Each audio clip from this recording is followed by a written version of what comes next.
Hi, this is Adrienne, vocal coach in Denver, Colorado, and here is this week's 2-minute vocal tip.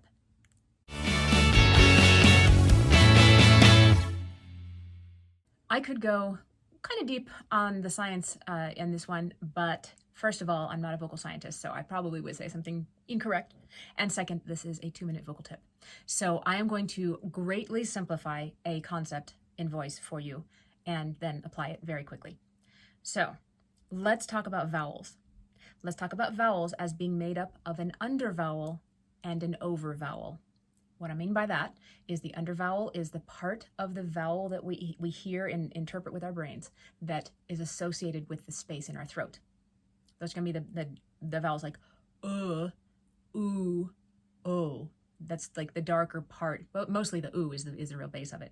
The darker, deeper sound of your vowel. And then there is the overvowel, which is the vowel associated with the shape and space of your mouth. Ah, e, a, those kinds of vowels. Now, every vowel has an undervowel and an overvowel because we're always using our throat and our mouth to shape that tone. Because the vocal cords are down here, the sound has to come up through the throat and then go through the mouth and to an extent, into the mask, or you might feel some buzzing there. That not really wasn't one of the resonant spaces. It's mainly throat and mouth. But let's just get this straight. Undervowel associated with the throat, overvowel associated with the mouth. So what do you do with this information? What I would like you to do is always make sure that you still have the undervowel. All right. As pop singers, a lot of times we focus on that nasty brightness, that stuff up there, and it really does help for a lot of things. But if we lose the darkness underneath it, it can get really nasty. So here is an example. A little song from CeeLo Green from 10 years ago, maybe more. Here's nasty and bright.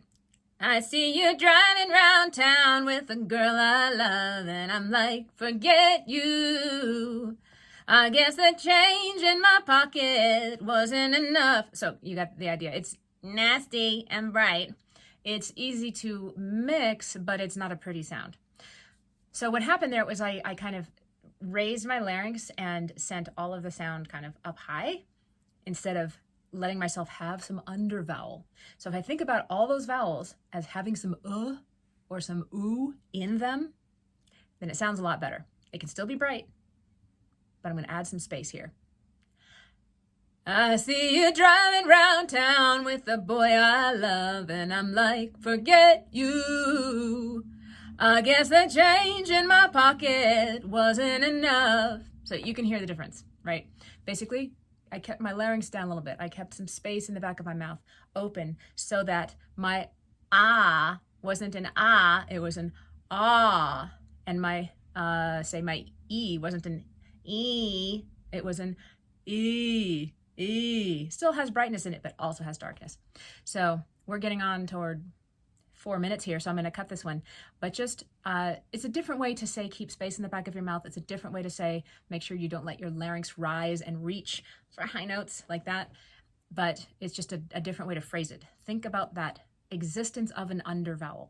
I remember, last note here, in my very first round of voice lessons a long time ago, my teacher kept adjusting my vowels.